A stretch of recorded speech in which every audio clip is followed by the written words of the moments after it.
우리 옆에 분과 서로 함께 인사하겠습니다. 주님 우리 가운데 함께 하십니다. 인사하시겠습니다. 주님 우리 안에 함께 하십니다. 주님 우리 안에 함께 하십니다. 네. 오늘 그 예배 자리에 예배당에서 또는 가정과 모인 곳에서 함께 온라인을 통해서 예배하시는 모든 분들의 심령 속에 우리 주님께서부터 주시는 그 은혜와 평강이 항상 넘쳐나시기를 축복합니다. 한 주간 어떻게 잘 지내셨습니까? 네, 우리가 믿음대로 산다는 게 참 그냥 신앙인으로 산다는 게 참 쉽지 않구나라는 것들을 정말 종종 느끼게 됩니다. 그럼에도 불구하고 우리가 믿음을 가지고 또 하나님 앞에서 바른 신앙을 가지고 살게 되면 역시 하나님께서 우리의 삶에 개입하시고 일하시는 것들을 또 경험하게 되고 또 간증할 일들을 하나님께서 허락하시는 것들을 보게 됩니다.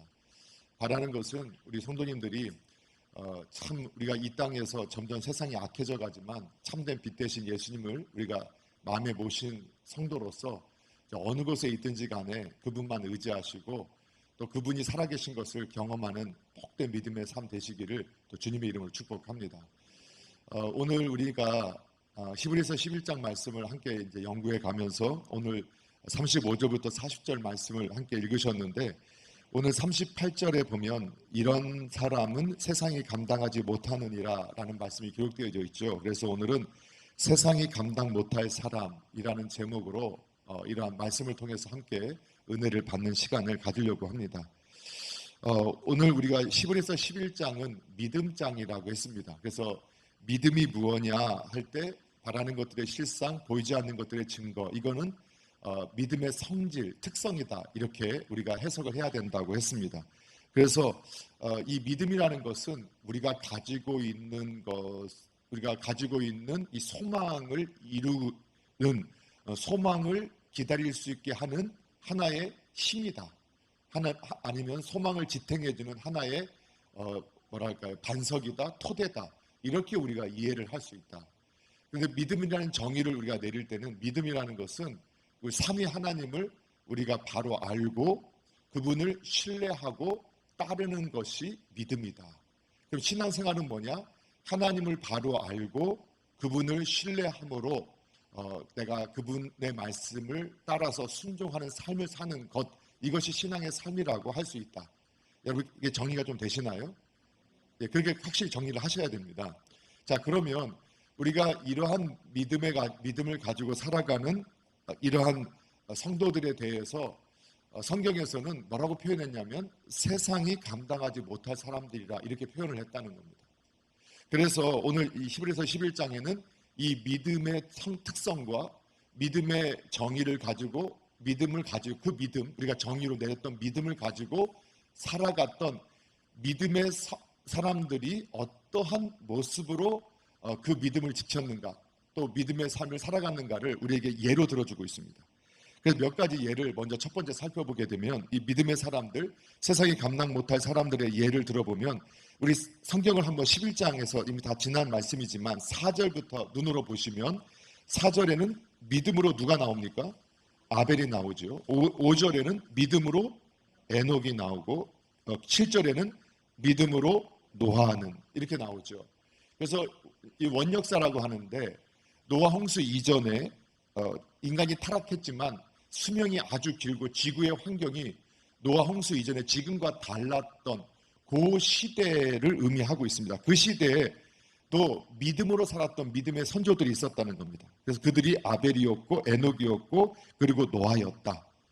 자, 이제 그거 특징은 비슷하지만 그냥 이렇게 이해를 하시고 그리고 뒤에 보니까 8절부터 시작해서 12절에 보게 되면 아브라함과 사라가 믿음으로 하나님의 약속을 따라서 자녀를 얻게 되었던 그 말씀이 기록되어지고 있습니다.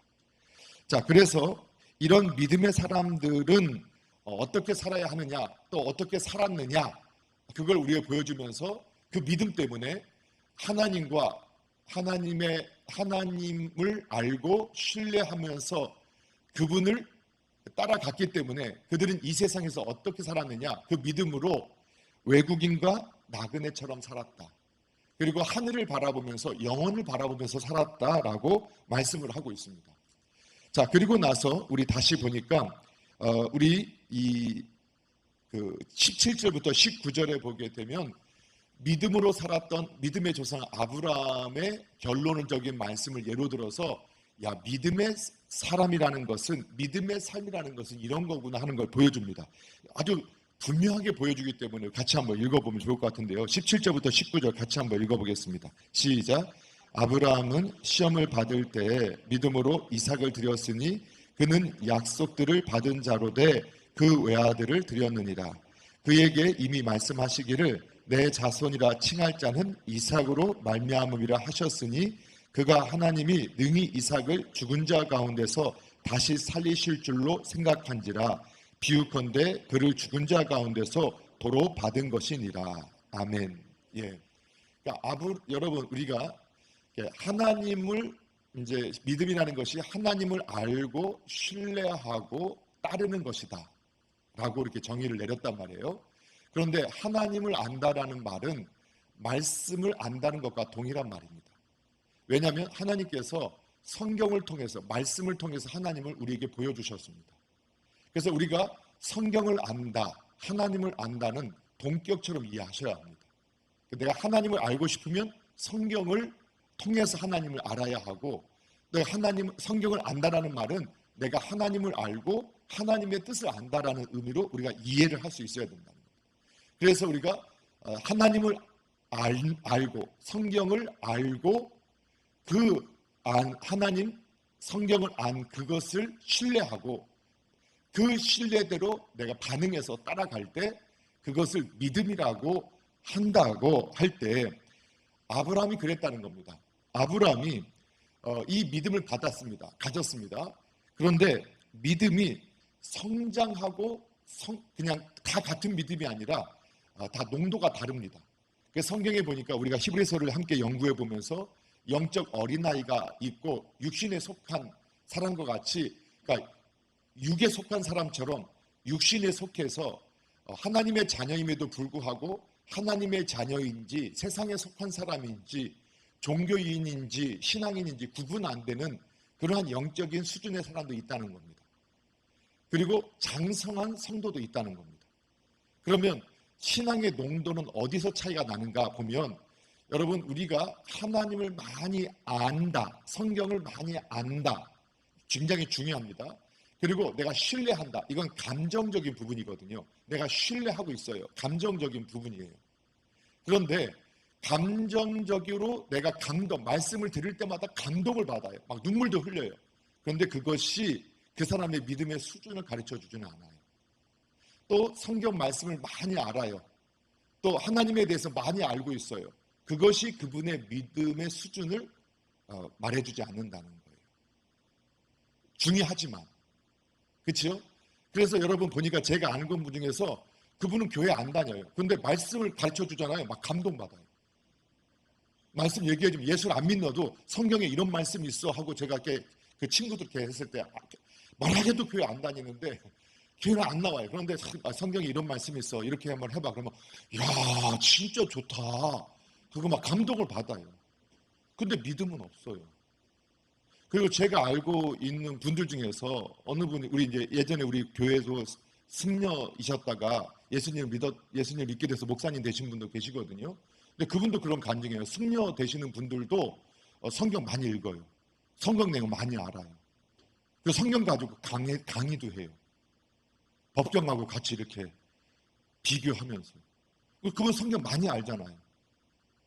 근데 그게 믿음의 수준을 나타내지 않아요. 결국 믿음의 수준은 어디로 나타나느냐? 순종으로 나타나요. 그러니까 순종할 수 있는 게 믿음의 수준이에요. 그래서 아브라함도 처음에 하나님 택함을 받고 출생했을 때 영적 어린아이 같아서 출생했으니까 하나님 말씀 따라서 가나안 땅에 오긴 했지만, 여러분 출발할 때부터 눈치 봤다니까요. 다 재고 왔어요. 그래서 아버지 집을, 본토 친척 아버지 집을 떠나야 되는데 데라를 떠나지 못해서 오랫동안 머물러야 했었고, 그리고 조카 롯을 끝까지 데려다녔어요. 왜냐하면 마지막 자기 유업을 이을 자로, 혹시 자식이 없으면 그 유업 물려줄 자로 계속 데리고 다녔어요. 그것 때문에 얼마나 많은 피해를 입게 된다고요. 그리고 하나님 약속대로 가긴 했지만 무서워서 약속을 완전히 순종도 아니고 아닌 것도 아닌 이런 모습으로 참 많은 시간을 보내요.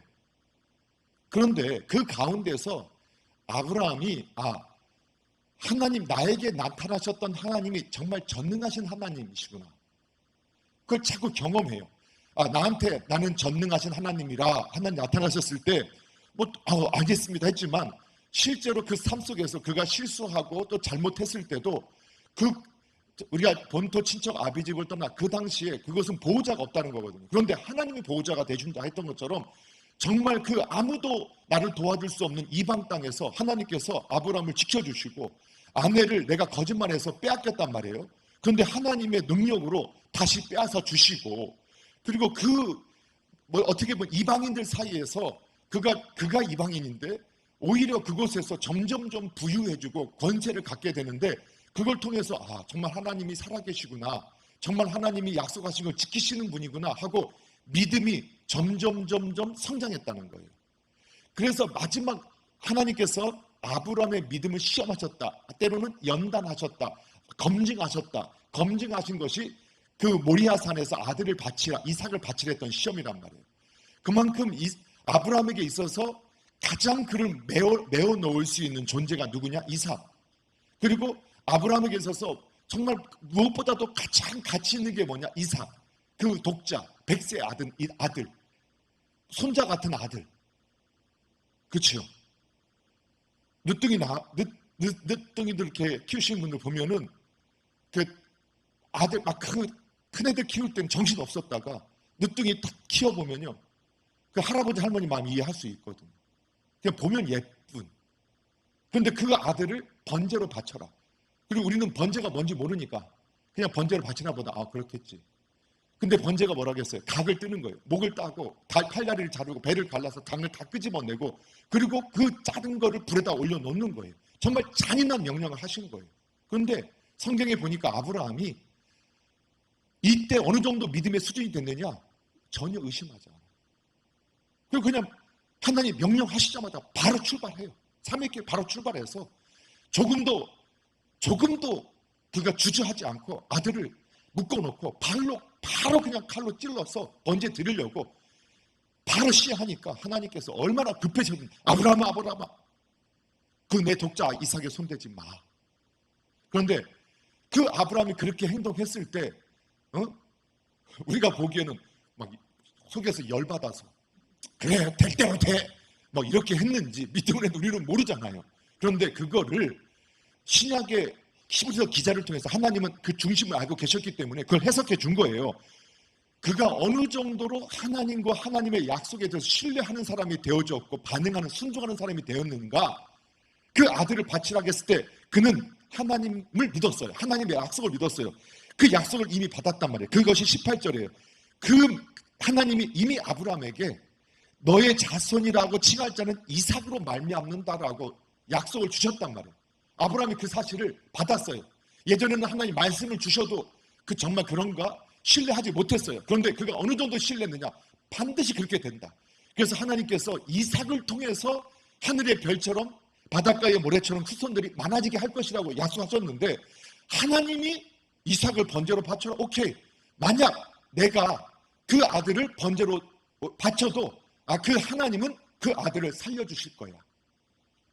그 믿음으로 그가 하나님이 전능하신 분인 것을 확신했고, 그분이 이삭을 통해서 번성케 하신다고 했기 때문에 내가 번제로 드리면 하나님은 그 아들을 살려내실 분이야. 그것을 19절에서 말하는 거예요. 죽은 자 가운데서 받아냈다. 그 믿음으로 아들을 드렸다. 와, 하나님에 대해서 어느 정도 신뢰하고 있는 거예요. 그래서 히브리서 11장 6절에서 하나님께 나아가는 자는 반드시 그가 계신 것, 그가 살아계신 하나님, 전능하신 창조주 하나님, 그 하나님을 믿을 때, 그리고 그분은 우리에게 뭐를 주기를 좋아하시는 분이에요? 좋은 것, 상 주시기를 좋아하는 분이라는 걸 믿었던 거예요. 그러니까 그분이 나에게 그 명령을 내리셨을 때 이해되지 않아도, 아브라함은 어느 정도 수준까지 됐느냐? 내가 이해되지 않아도 그분이 나를 고통스럽게 하시려고 이 명령 주신 거 아니고, 그분이 나에게 이 명령 주셨을 때는 분명히 그분의 좋은 뜻이 있어. 이게 이제 믿음의 성숙도라는 거예요. 그 정도 믿음이 되니까 전혀 주저함 없이 하나님께 가서 아들을 받았다. 자, 그게 바로 믿음의 사람이라는 거예요. 그 믿음이에요, 믿음. 세상이 감당하지 못할 사람들의 믿음. 옆에서 보면 미친 사람이죠. 정신 나간 사람이죠. 그런데 그는 세상에서 정신 나간 사람, 미친 사람처럼 보여지지만 정말 하나님의 수준까지 도달한 사람. 하나님의 수준을 정확하게 이해하는 사람. 그래서 그 하나님의 반응, 하나님이 요구하시는 반응에 믿음으로 반응하는 그 모습을 보였다는 거예요. 자, 그리고 나서 그 뒤에 이삭, 야곱, 요셉에 대해서 20절부터 22절에 나와요. 근데 이 사람들도 하나님께서 가나안 땅을 주시겠다고 했는데 뭐 주시기는 뭘 줘요? 돈 주고 산 땅밖에 없었단 말이에요. 그런데도 이 사람들이 본토 친척 아비 집으로 돌아갈 수 있었어요. 거기 가면 훨씬 더 안전했지만 하나님을 믿고 하나님의 약속을 믿어서 그들이 가나안 땅을 떠나지 아니하고 그 자손들에게도 떠나지 말라고 축복하고 하나님이 이 땅을 우리에게 주신다 했으니까 떠나지 말라고 축복하면서 그 땅을 지켰다는 거예요. 그 믿음을 지켰다는 거예요. 왜? 하나님은 바로 알았어요. 그리고 하나님의 약속을 확신했어요. 신뢰했어요. 그리고 그분을 따르는 삶이 진정한 가치 있는 삶이라는 걸 그들이 믿음의 삶을 통해서 계속 경험했어요. 순종의 삶을 통해서 경험하면서 점점 믿음이 깊어졌어요. 그래서 야곱도 그가 얼마나 잔머리 많이 굴렸던 사람이에요. 여러분, 야곱을 보면서 믿음의 사람이라 보면 안 돼요. 마지막에 믿음의 사람이 됐어요. 젊었을 때는 믿음을 통해서 그도 종교인처럼 나도 믿음을 통해서 내가 원하는 걸 얻어내야지 하나님을 그 정도 수준으로 생각했어요. 종교인 수준으로. 그냥 여러 우상 중에 하나 정도로 생각했어요. 그런데 그가 그 하나님과 함께 그 라반 삼촌의 집에서 함께 시간을 보내고 그가 가나안 그 라반에 갈 때 그 광야길을 거쳐가면서 그가 하나님을 만나요. 만나면서 내가 믿는 하나님은 다른 어떤 우상과도 비교할 수 있는 유일하신 전능하신 창조주 하나님이시구나. 그걸 확신하게 돼요. 그리고 그 하나님 앞에서 믿음을 가지기 시작해요. 그리고 점점 그 마지막 때 바로 파라오를 만났는데도 그 앞에 축복할 수 있어요. 딱 여러분, 우리가 정말 믿음이 있어도요 좀 이렇게 좀 힘 있는 분 만나면 괜히 손이 모아져요. 우리가 다 그렇죠. 우리 다 똑같은 사람, 우리가 다 이렇게 말하잖아요. 다 똑같아요. 다 똑같아요. 그렇지만 여러분, 우리가 막 어떤 분은 윤석열 대통령을 싫어하는 분도 있고 좋아하는 분도 있겠지만 대통령 앞에 지금 여기 딱 와보세요. 어떻게 하겠어요? 갑자기 손을 딱 모으면서 이렇게 자연스럽게 되지 않겠어요? 그거 안 되는 것도 이상하겠죠.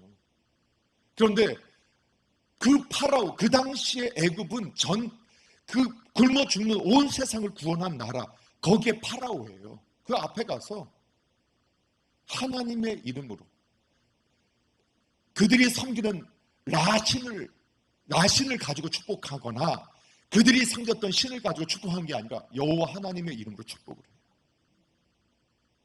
묶이지 않는, 매이지 않는. 하나님을 바로 알았어요. 전능하신 창조주 하나님. 그분의 약속을 신뢰했어요. 자, 그런데 22절에 보면 더 놀라운 것은 그렇게 가나안 땅 주지 않았지만 요셉은 어디까지 했느냐? 22절 한번 보세요. 같이 읽어볼게요. 시작. 믿음으로 요셉은 임종시에 이스라엘 자손들이 떠날 것을 말하고 또 자기 뼈를 위하여 명하셨습니다. 그는 하나님이 그를 어떻게 사용하셨는지 믿음으로 경험했던 사람. 그래서 하나님 앞에서 범죄할 수 없어서 믿음대로 살 때마다 그의 삶은 더 어려워졌잖아요. 그러니까 여러분, 신앙 안에서 우리가 잘 되어진다라는 개념, 성경에서 말하는 잘 된다는 개념을 이 땅에서 성공하고 건강해지고 부해지고 명예를 얻는 것, 이것이라고 생각하면 안 된다. 그것을 우리가 만약에 정말 성경에서 잘 되는 것을 이해한다면 우리가 잘못하다가 종교인화 되어질 수 있다는 거예요. 그러면 어떻게 되어져야 되느냐? 성경에서는 하나님 안에 있음이 잘됨이고 형통함이고 복이다, 이렇게 분명히 말씀하고 있단 말이에요. 그러면 저와 여러분 예수님을 믿고 있다, 정말 하나님의 사람이다, 참된 신앙이다. 그러면 스스로 나 자신과 내 삶을 해석할 때 어떻게 해석해야 되느냐? 나는 잘 되고 있는 사람, 나는 형통한 사람, 나는 복이 있는 사람, 이렇게 해석할 수 있어야 돼요. 그렇게 믿으시죠? 여전히 지지리도 복도 없고 지지리도 안 되고 있다 이렇게 생각하지 말라겠단 말이에요. 그게 바로 스스로 내가 세속적인 관점으로 나를 해석하고 있는 거예요.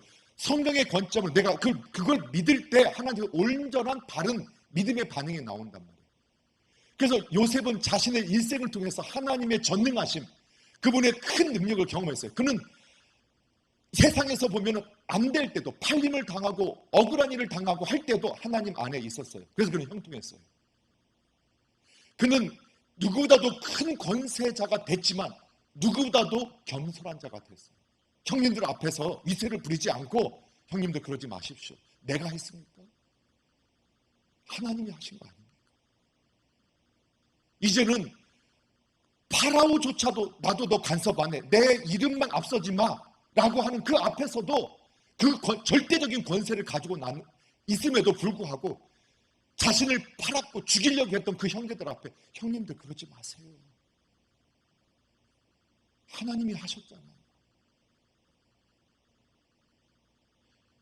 그런 사람이었어요. 그런데 그가 어느 정도로 하나님 신뢰했느냐? 그가 그런 신앙을 통해서 하나님은 가나안 땅, 애굽이 우리의 땅이 아니야. 가나안 땅 주신다고 했어요. 우리의 후손들 반드시 하나님께서 내보내실 거예요. 근데 나는 지금 죽어. 너희들 그 떠날 때 내 유골이라도 가지고 떠나. 봤어요. 그는 그게 몇백 년 후에 일어날 일인지 알지 못했지만 반드시 이루어질 걸 믿었어요. 그래서 그 후손에게 내 유골이라도 거기다 갖다 묻어줘. 근데 실제로 400년 지난 후 모세가 그 유골을 취해서 출애굽을 하게 되죠. 그리고 모세는 광야에서 결국 가나안 땅을 점거하지 못했기 때문에 거기서 죽게 되고 결국 여호수아가 그 요셉의 유골을 가나안 땅에 안치하지 않습니다. 그걸 봤다는 거예요. 믿음이 뭐냐는 거예요. 믿음이 무엇이냐 이걸 계속해서 우리에게 보여주는 거예요. 전능하신 창조주 하나님 그분에 대해서 바로 알고 그분을 신뢰하고 그분을 온전히 믿음으로 따라가는 삶. 이러한 사람은 약속이 아직 이루어지지 않았지만 그것이 오늘 이루어진 것처럼 기다릴 수 있는 그러한 토대를 주는 것이 믿음이다. 그것이 이루어질 것을 기다릴 수 있게 하는 원동력이 되는 것이 믿음이다. 이걸 우리에게 보여주고 있다는 겁니다. 이해가 되시죠? 그게 우리 한두 사람이 아니라 성경에 나오는 위대한 믿음의 사람이라고 하는 모든 믿음의 사람들은 전능하신 창조주 하나님, 그 하나님을 알았고 바로 알았고 또 그분을 신뢰했고 그분의 약속의 말씀을 신뢰했고 그분을 따랐다는 거예요. 그분의 말씀을 따라서 갔다는 거예요. 그랬더니 하나님이 그들의 삶에서 약속하신 그것을 그들의 삶에서도 보여주셨고 또 먼 훗날 우리에게는 우리를 위해서 400년이 지난 것 단 두 줄 딱 지나고 나니까 400년 후 역사를 기록해 보여준단 말이에요. 그게 그대로 이루어졌다. 오늘 우리에게 그 믿음을 가지라라고 말씀하고 있는 거예요. 예. 그 다음에 모세도 나와요. 모세의 어머니도 그 아들의 23절에 보게 되면 그 아들이 아름다운 것을 보았다. 토부한 것. 하나님의 눈으로 보았다는 거예요. 하나님의 관점으로 봤더니 모세를 통해서 하나님께서 뭔가 계획을 갖고 계시다는 걸 깨달았던 모세의 부모님도 믿음으로 그 아들을 버리지 아니하였고 갈대 상자에 띄워서 하나님께서 하실 일을 기다렸다는 거예요. 그랬더니 하나님께서 그를 건져내셨다. 그리고 모세는 어떤 사람이었느냐? 그는 개인적으로 보면 버림받은 아이였지만 파라오의 가문의 왕자로 입양된 자녀가 됐어요. 그러면 세상에서는 그는 부와 명예와 존귀를 다 누릴 수 있었어요. 그럼에도 불구하고 그도 영혼을 알았다는 거예요. 영혼을 알았고 상 주시는 이시가 누구신지를, 상 주시는 분이 누구이신가를 분명히 알았다는 거예요. 그래서 모세가 어떻게 했느냐?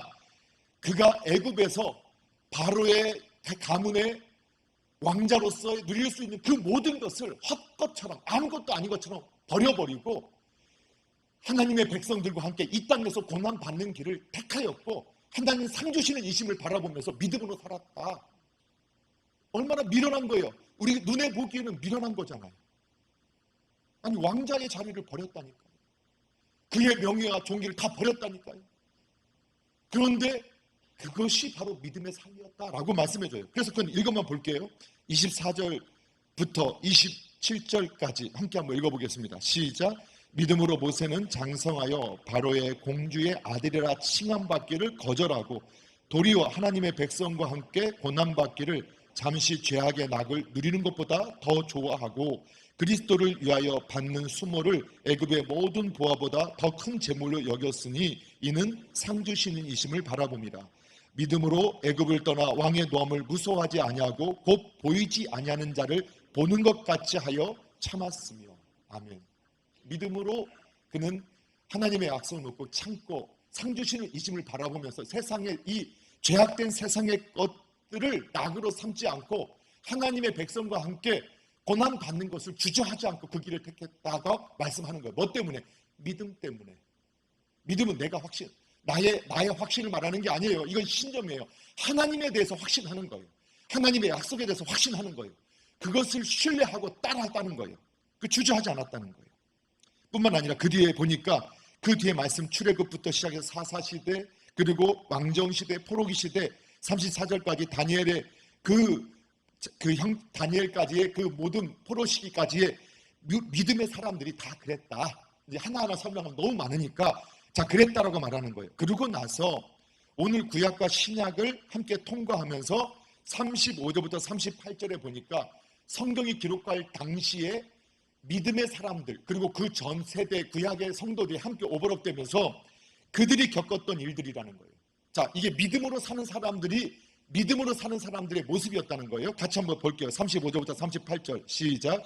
여자들은 자기의 죽은 자들을 부활로 받아들이기도 하며 또 어떤 이들은 더 좋은 부활을 얻고자 하여 심한 고문을 받되 구차히 풀려나기를 원하지 아니하였으며 또 어떤 이들은 조롱과 책짓일 뿐 아니라 결박과 옥에 갇히는 시련도 받았으며 돌로 치는 것과 톱으로 켜는 것과 시험과 칼로 죽임을 당하고 양과 염소의 가죽을 입고 유리하여 궁핍과 환난과 학대를 받았으니 이러한 사람은 세상이 감당하지 못하느니라.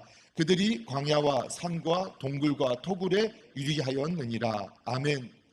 여러분 우리가 말씀을 잘 이해해서 들으셔야 됩니다. 세상에서 우리가 믿음은 정말 잘되게 하는 것이다. 이 세상에서 잘되게 하는 것이라는 것을 이 세상에서 잘되는 것으로 대입을 해버리면 오늘 이 성경에서 말하는 믿음의 사람들은 저주받은 사람들처럼 보여져요. 그렇죠? 아니 믿음을 가졌는데 어떻게 됐느냐? 고문받았대. 그리고 조롱당했대. 책짓질 당했고 결박당했고 옥에 갇히는 시련도 받았대. 37절에 돌로 치는 것, 톱으로 켜는 것 이거는요 사형당한 거예요. 죽임당했어요. 믿음 때문에 죽임당했어요.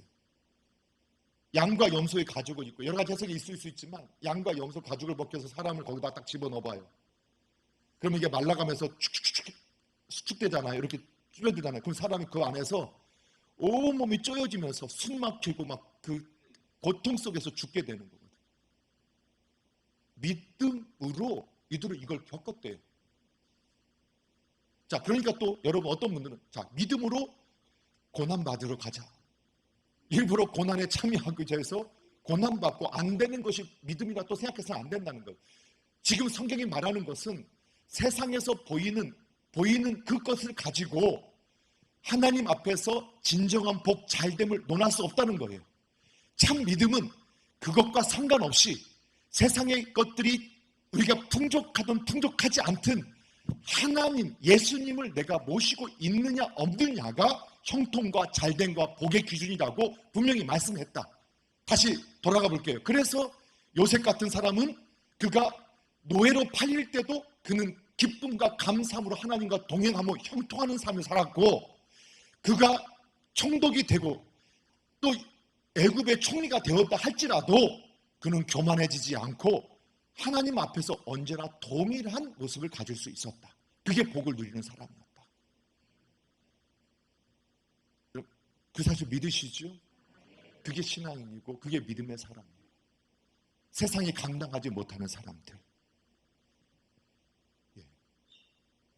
구약의 선지자들 그랬단 말이에요. 에레미야도 항복해. 그런데 민족주의자들이 일어나서 무슨 항복이야? 하나님이 우리 나라를 지켜주셔. 오늘 우리가 똑같을 거 아니에요. 우리가 일본에 항복하는 게 살 길이야. 일본에서 뿌리 내리고 잘 살아. 그게 살 길이야. 이렇게 예언을 했다고 해보세요. 여러분 어떻게 하겠어요? 저 매국노. 저 친일파. 근데 하나님의 백성이었던 예레미야가 그 말씀을 바벨론에 항복해. 그게 살 길이야. 야, 바벨론을 간 사람들 거기서 뿌리 내리고 거기서 열심히 바벨론 평안을 위해서 기도해.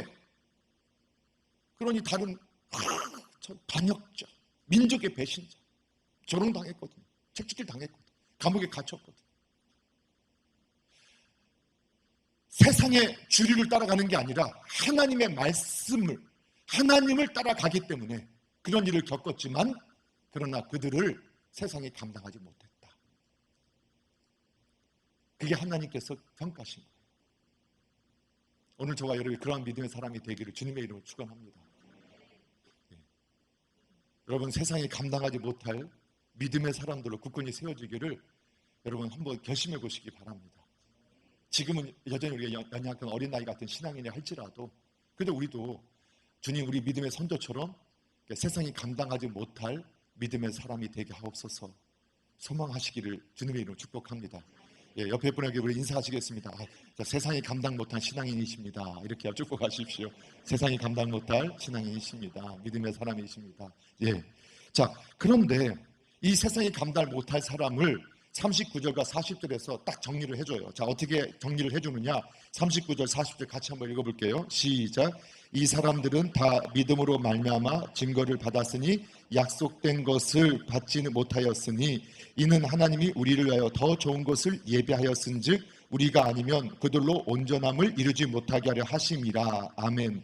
자, 이 믿음의 사람들, 세상이 감당하지 못할 사람들에 대해서 뭐라고 정리했느냐? 이 사람들이라고 표현했어요. 이 사람들 어떤 사람이에요? 믿음의 사람들.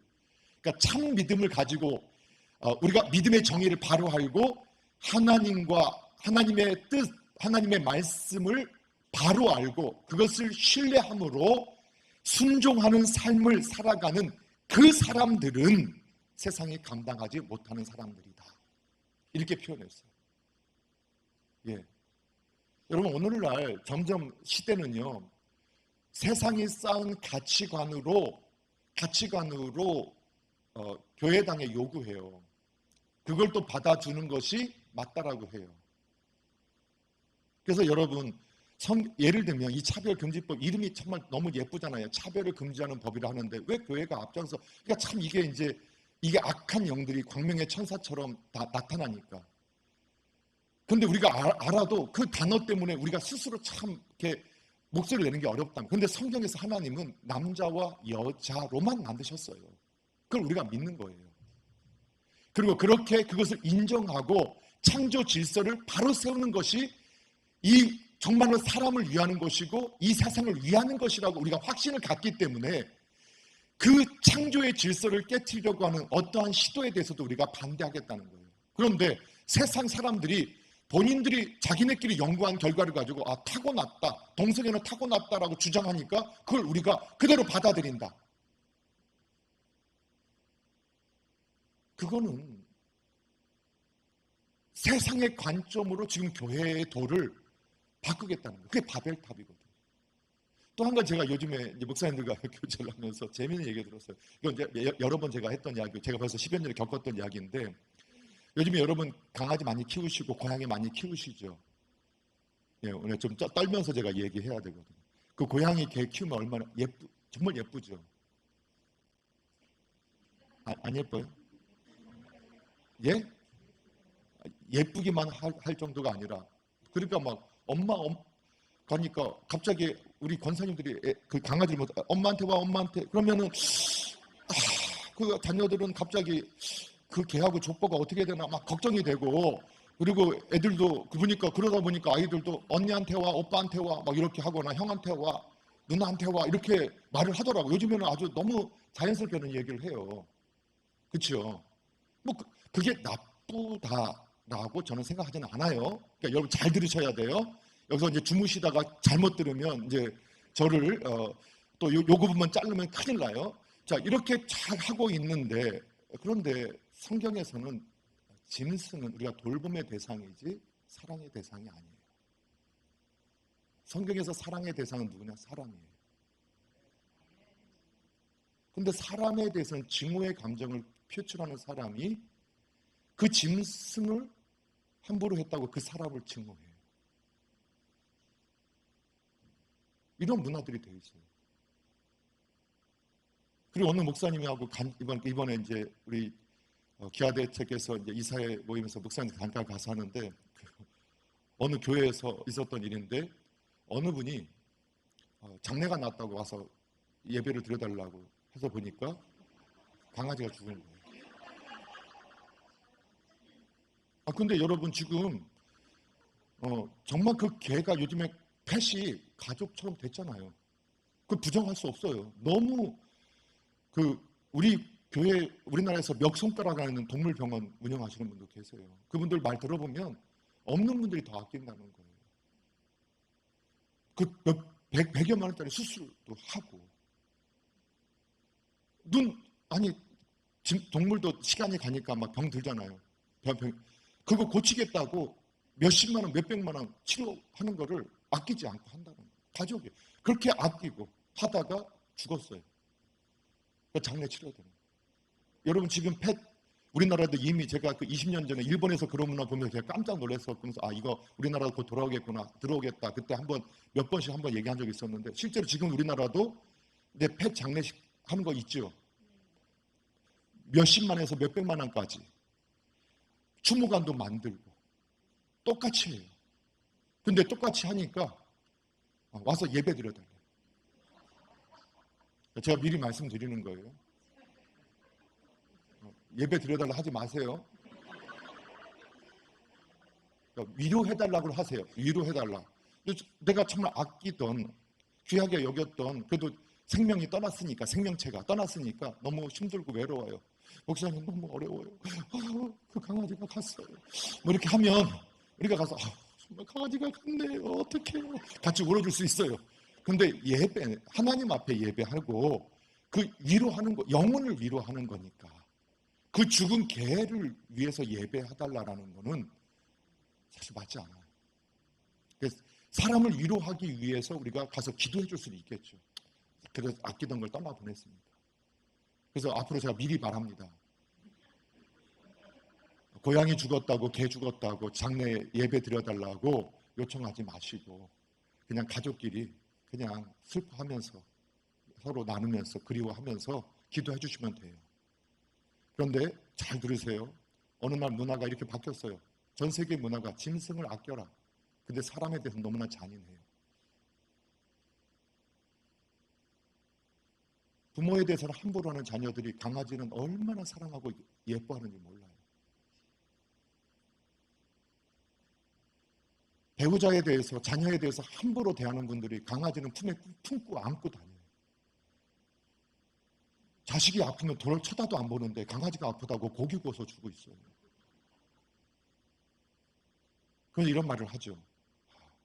그 머리 털난 것들은 믿어서 안 되고 잘해줄 필요 없고. 그게 뭘까? 스스로 자기를 사랑하는 거예요. 하나님은 사랑의 대상으로 사람을 주셨어요. 근데 사람은 악하고 죄인이거든요.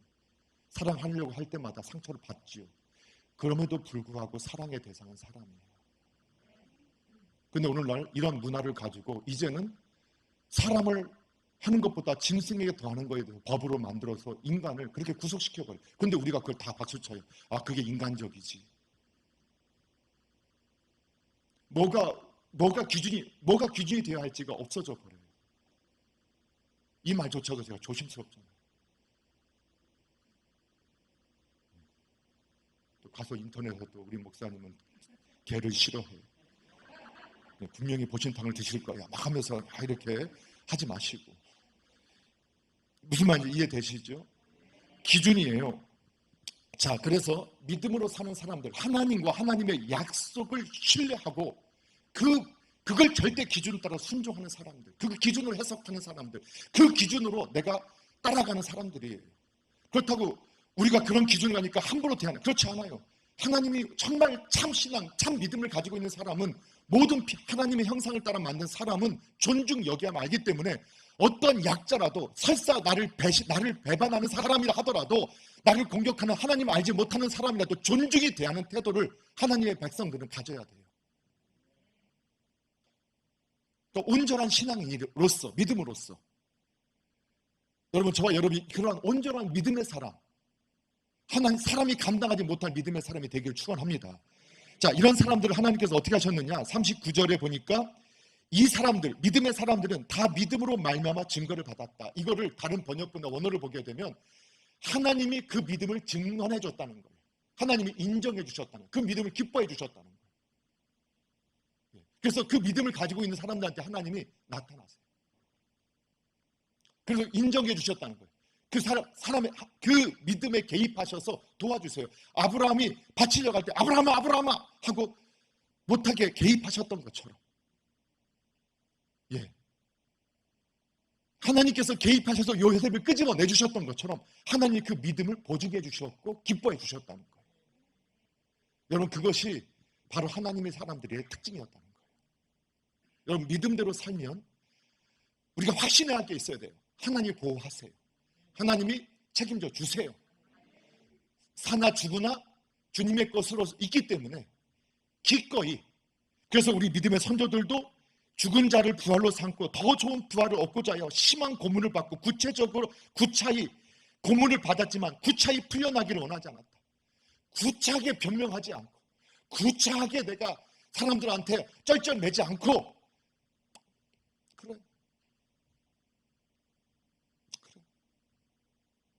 나를 책임져 준 건 너희가 아니야. 그 믿음을 가졌다. 근데 하나님이 그 믿음을 보증해 주셨어요. 그래서 성경에 보면 망하는 자 같은데 살아나요. 넘어진 자 같은데 또 일어나요. 죽은 자 같은데 살아나요.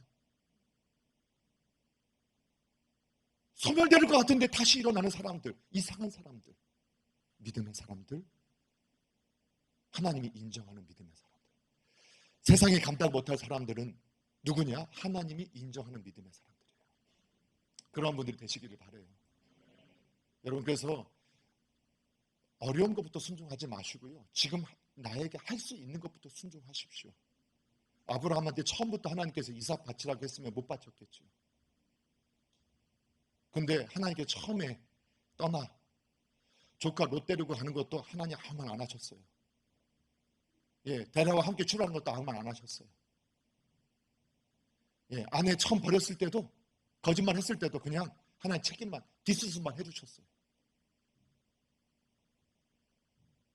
여러분, 그래서 하나님께서 우리가 감당하지 못할 것 요구하지 않으세요.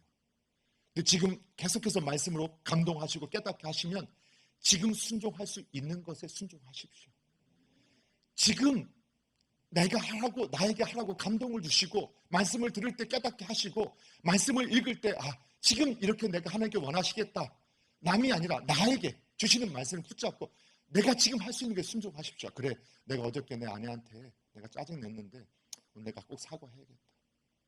남편이 사과하면 가오가 죽지만 지금까지는 내 가오를 가지고 살았는데 이게 아니구나, 믿음으로 살아야 되는구나, 내가 오늘 밤에는 꼭 해야지. 그런데 가서 또 아내를 보니까 자존심이 상해서 안 되는 거예요. 그게 이제 믿음의 수준이에요. 내 자존심이 하나님 말씀보다. 근데 그걸 깨달으면서 또 이거밖에 안 되는구나, 아무것도 아니고 유치한 것 같지만 그렇게 작은 것에 훈련하고 순종하는 훈련들이 되어졌던 사람들이 큰 것에도 순종하게 돼요. 그게 신앙의 역사예요. 그래서 우리 여러분, 신앙에 간증 있는 분들 보세요. 갑자기 하나님께서 어느 날 이런 감동을 주셔서 하니까 말도 안 되는 거거든요. 또 오해하지 마시고, 하여튼 그래요. 그런 간증이 다 있죠, 우리에게는. 자, 그리고 이 세상이 감당 못할 사람들의 특징이 뭐냐? 그는 하나님이 우리를 위하여 더 좋은 것을 예비하셨다. 하나님이 더 좋은, 이 세상이 좋은 게 아니라는 거예요. 이 세상의 것이 좋은 것들이 아니라는 거예요. 저 하늘의 것, 그리고 더 좋은 것은 여러분이 다른 번역본들 보세요. 한번 찾아보세요. 영생 구원을 의미한다는 거 확신할 수 있어요. 그러니까 우리에게 더 좋은 것, 정말 우리가 이 세상의 육신의 생명은 유한하고 이미 정해져 있지만 우리가 죽음으로 끝이 아니라 영생이 있다. 그리고 더 좋은 것, 하늘에서, 이 세상의 삶이 좋은 게 아니라 더 좋은 삶은 저 하늘의 삶이다. 이 확신을 가졌다는 거예요. 이 확신을 가진 사람들이 세상이 감당하지 못할 믿음의 사람으로 승리했다는 거예요. 왜? 그들은 이 땅에서 외국인과 나그네처럼 살았단 말이에요. 이 세상의 것들은 내가 가지고 갈 수 있는 것도 아니고 저 좋은 것들이 아니라 정말 저 영혼이 하늘에서 삶이 정말 더 좋은 것이라 믿었다는 거예요. 여러분, 그래서 교회당에서 여러 교회당을 출석해보고 또는 여러 설교를 들으면서 마치 이 세상의 것이 전부이고 좋은 것인 거, 이거를 얻어야 되는 거, 이것에 우리의 마음을 쏟게 만드는 그런 교회가 있다면 떠나셔야 돼요. 보세요. 여러분이 아멘 안 하니까 핸드폰이 아멘 하죠. 성경적이에요. 여러분이 너희가 찬양하지 않으면 돌들이 찬양할 거다. 예, 맞아요. 여러분이 아멘 안 하니까 다 아멘하게 하는 거예요. 여러분, 정말 그래요. 이 세상의 것에 우리의 마음을 꽂히게 만들고 그것이 마치 전부인 것처럼 교회당에 출석해서 우리가 이 땅에서 잘 돼야 된다는 것으로 우리의 시선을 세상에 꽂게 만들면 그거는 교회가 아닐 수 있어요. 우리는 끊임없이 어디를 바라보게 해야 되느냐? 하늘을 바라봐야 돼요. 영혼을 바라봐야 되고 영생을 바라봐야 돼요. 그리고 이 세상에서는 끊임없이 우리는 외국인과 나그네로 살아야 돼요. 그런데 자꾸 땅의 것, 그럼 그 교회에서 도망쳐야 돼요. 그 교회에서 나가야 돼요. 또 오해하지 마세요. 그러면 또 땅의 것은 구하지도 말고 찾지도 말고 잘된 거 바라지도 마라. 그거 아니라는 거 아시죠? 정말 그것은 우리의 삶에 아무것도 아니다. 주시는 대로 쓰는 거예요. 그래서 닭이 모이를 먹고 한번 먹고 하늘 보듯이 하나 한번 주시면 한번 먹고 하늘 바라보고 또 주시면 하나 먹고 한번 하늘 바라보고 하늘을 바라보며 살아야 세상에 감당하지 못할 사람으로 살아간다. 여러분, 우리가 더 좋은 것이 있어요. 근데 또 한 가지, 또 교회당에서 땅의 것만 바라보게 만드는 것도 잘못이지만 하늘을 바라보자 하면서 공포심과 두려움으로 그 교회당의 노예로 만들거나 그것이 바로 이단이고 사입이에요.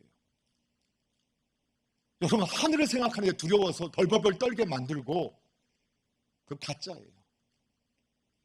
하늘은 우리에게 좋은 것인데 그 좋은 것을 예수 그리스도에 주신다고 했는데 보통 이단들은 여기 들어가려면 내 말 안 들으면, 내 교주의 말 안 들으면, 내 표 안 받으면 못 가. 다 가짜예요. 그 사실 확신하시기 바랍니다. 자, 이런 사람이 세상이 감당 못할 사람들이, 그러면 그 세상이 감당 못할 그 믿음의 사람들은 오늘 저와 여러분이 되어져야 한다라고 여러분 확신하시기 바랍니다. 저는 우리 남서울중앙교회당의 한 교회로 부름받은 또 모든 주의 권속들이 정말 세상이 감당하지 못할 믿음의 사람들로 굳건히 세워지기를 소원합니다. 지금은 영적 어린아이 같아도 하나님의 말씀을 점점 확신하고 그리고 그 확신 가운데 순종함으로 정말 하나님의 신실하시고 진실하시고 정말 그 전능하신 하나님이심을 날마다 경험하는 사람들이 되기를 소원합니다.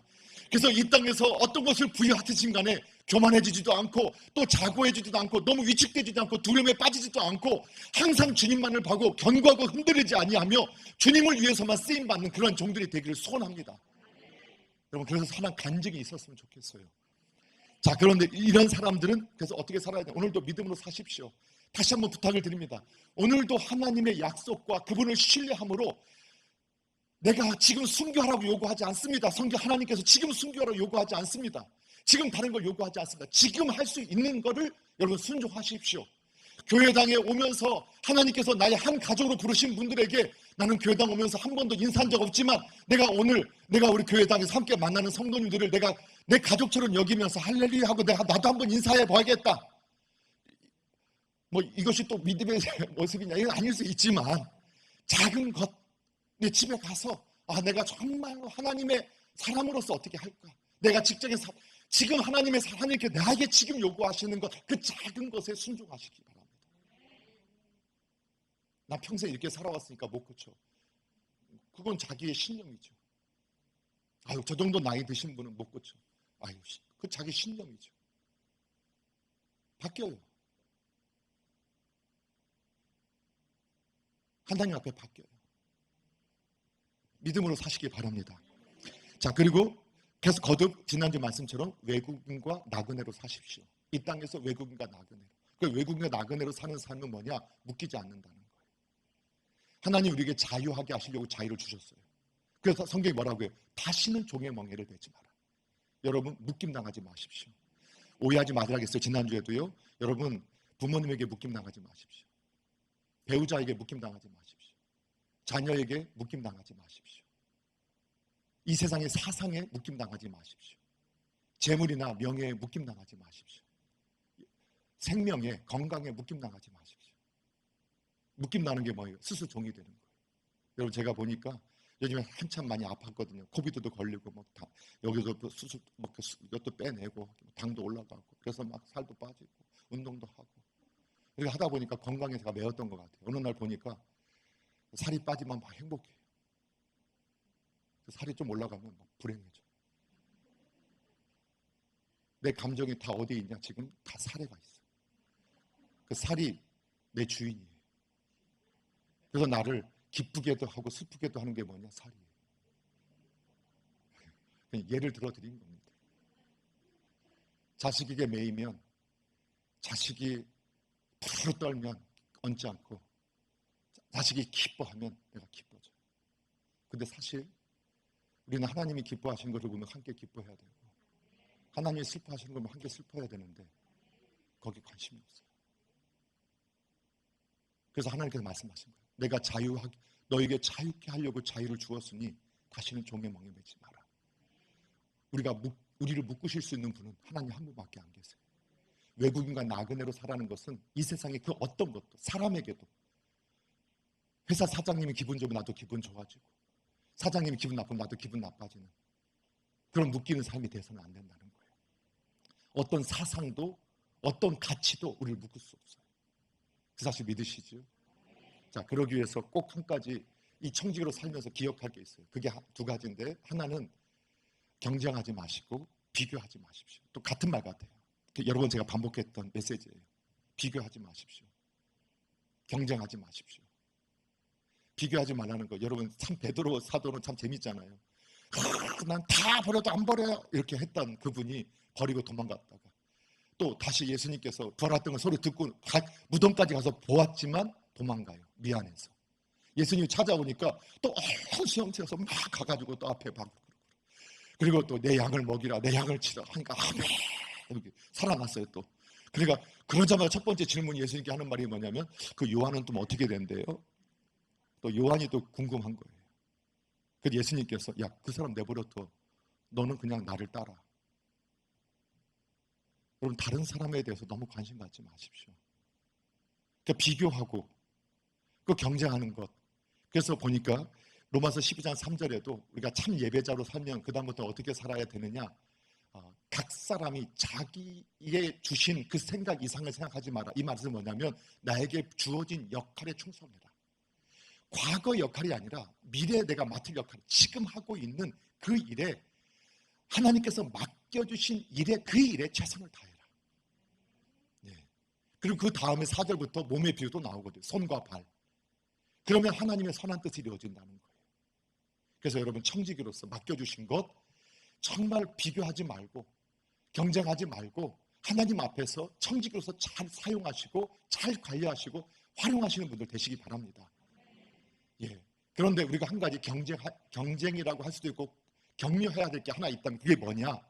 그거는 예수님 닮아가는 거예요. 그것만큼은 서로 경쟁해도 돼요. 누가 더 예수님을 닮아갈까? 그런데 예수님께서 성경에 보면 예수님께서 이 땅에 오셔서 스스로 예수님 성품을 소개한 게 있어요. 그게 마태복음 11장 29절에 나는 마음이 온유하고 겸손하니 나의 멍에를 메고 내게서 배우라. 여러분 예수님 닮아가셔야 돼요. 여러분 온유하고 겸손한 그게 목적이 아니라 예수님과 함께 하면 믿음으로 살면 온유와 겸손의 모습을 닮아가게 될 거예요. 예, 오늘 집에 가셔서 남편분 앞에서 온유하고 겸손하십시오. 예, 아멘 하시는 분들만 복이 있을 겁니다. 예, 오늘 집에 가셔서 아내에게 온유와 겸손으로 대하십시오. 예, 안 하셔도 오늘 집에 가셔서 자녀한테 온유와 겸손으로 대하십시오. 예, 오늘 집에 가셔서 부모님한테 온유와 겸손으로 대하십시오. 예, 예, 강아지한테는 온유와 겸손하지 않아도 돼요. 사랑하는 성도 여러분, 우리가 세상이 감당 못할 이러한 믿음의 사람, 들으면 힘이 되고 감동이 되고 사모하게 됩니다. 멀리 있는 것이 아니라 오늘 나에게 허락하신 우리 삶의 모든 작은 일에 그분의 뜻에 순종하고자 몸부림쳐 나갈 때 지금은 안 되는 것 같아도 어느 순간 아브라함처럼, 우리가 성경의 모세처럼, 다른 믿음의 인물처럼 우리도 그렇게 세상이 감당하지 못할 믿음의 사람으로 하나님께서 인정하실 때가 오게 될 줄로 믿습니다. 우리 남서울중앙교회가 그러한 교회로서 정말 아름다운 소금과 빛의 역할을 감당할 수 있게 되기를 주님의 이름으로 축복합니다.